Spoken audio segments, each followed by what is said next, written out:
Hello there. Today we are going to do a short video on how to create an interactive and engaging lesson called the Amazing Race Google Style. We are going to be meshing together Google Maps and Google Forms to create this lesson. So let's get started. To create an Amazing Race lesson, the first thing you need to do is go into your Drive. Click on New, go to More, and Google My Maps. This is going to give you a blank map template. So now we need to decide what is our amazing race going to be about. I'm going to do one about our national parks, considering it's their 100th birthday this year. You can do this in two ways to get started finding national parks on your map. If you know exactly where they're located, you can use the Add Marker pin, or you can go into the search bar. I'm going to search for Denali National Park because that's somewhere I would like to still visit someday. When I click on it, it's going to locate for me exactly where the park is located. However, I'm going to zoom out a little bit so that we can see a little bit better in the grand scheme of things of where it is. So now I need to decide, what do I want my students to know about Denali National Park? And how are they going to find the clues that they need to go through their race? First, I want to add this to my map. Before I add anything to the map, though, I need to give my map a name. Up at the top where it says Untitled Map, I'm going to call it Parks Race. I can also add a description if I like. Then I need to name my layer. Layers are kind of groupings for all of your pins or your locations. I'm just going to call mine Parks, and I only need one layer for today.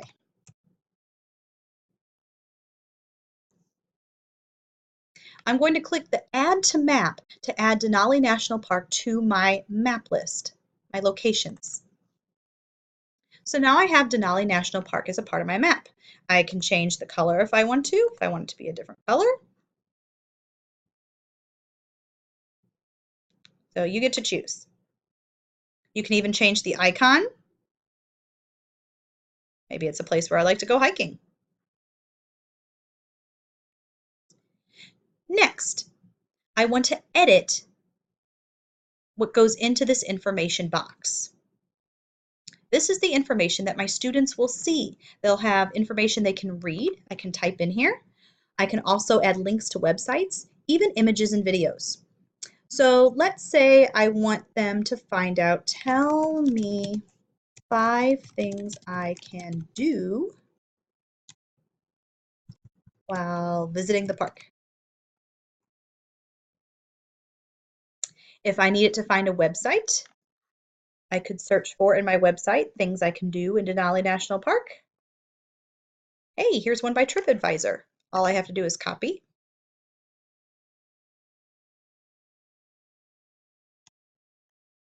paste, and now I have a web address in the park. I can also add images or videos. I go to choose an image or video.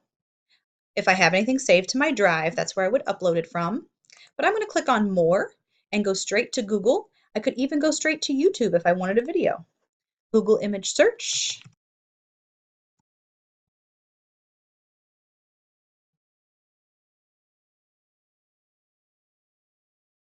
And now my image is inserted directly into the information box. I want to take a minute to show you what this looks like to your students because this is your teacher view. I'm going to click on Preview.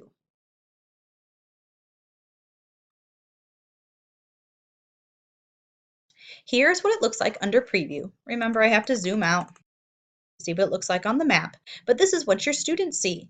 When your students click on what you have noted, all this information comes up to the left-hand side. The description, tell me 5 things I can do. They can click on the link from there, and there's the picture that we selected right there at the top. There's also additional information down below because this is already a national park that has lots of information found on it. Okay, back to teacher view. So now I want to find another national park and put in some information about it. My second stop. I'm going to go to Olympic National Forest.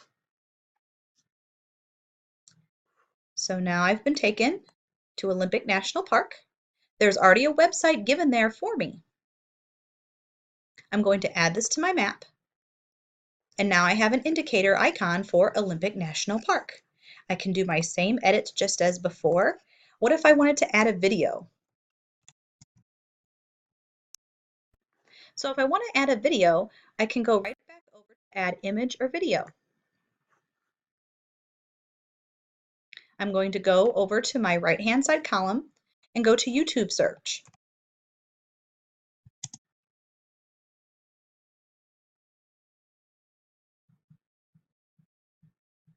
I have all of these videos right here at my fingertips. This one looks good. So I can insert a video directly into.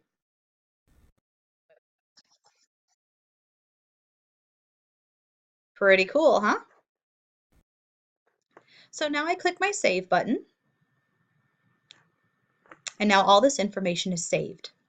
There's a whole lot of things you can do in Maps. Please feel free to play with all the different features and do what works best for you. One of the things you can also have your students do is you can measure distances. There is a ruler tool where you can measure the distance from one park to the next.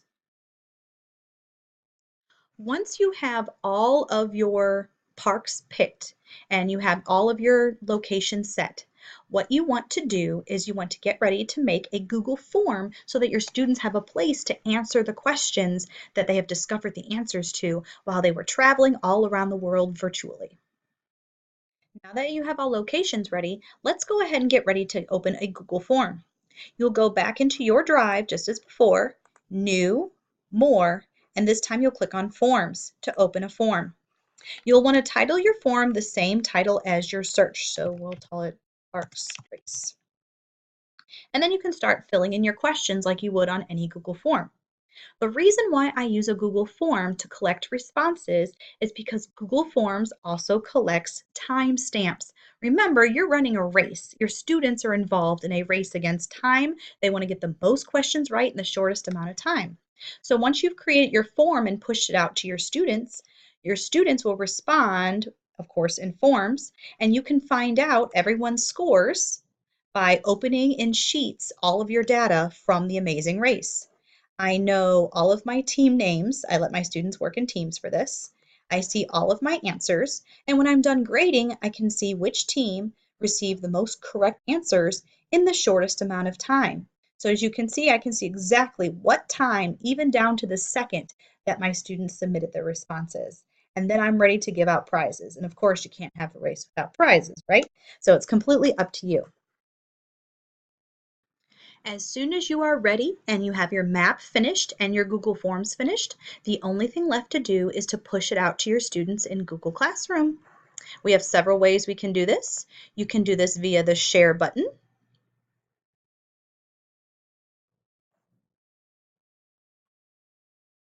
or you can also do this via our Share to Classroom push-out button. So I can choose my class that I'm going to share it into my classroom. You can do the same thing with your form, but definitely tell your students no peeking, no cheating. You don't want them to have access until you're ready for everyone to begin at the same time. Well, I hope you found this helpful. Please don't hesitate to contact me, Jen Walter, with any questions or concerns at any time about how to make an amazing race Google style.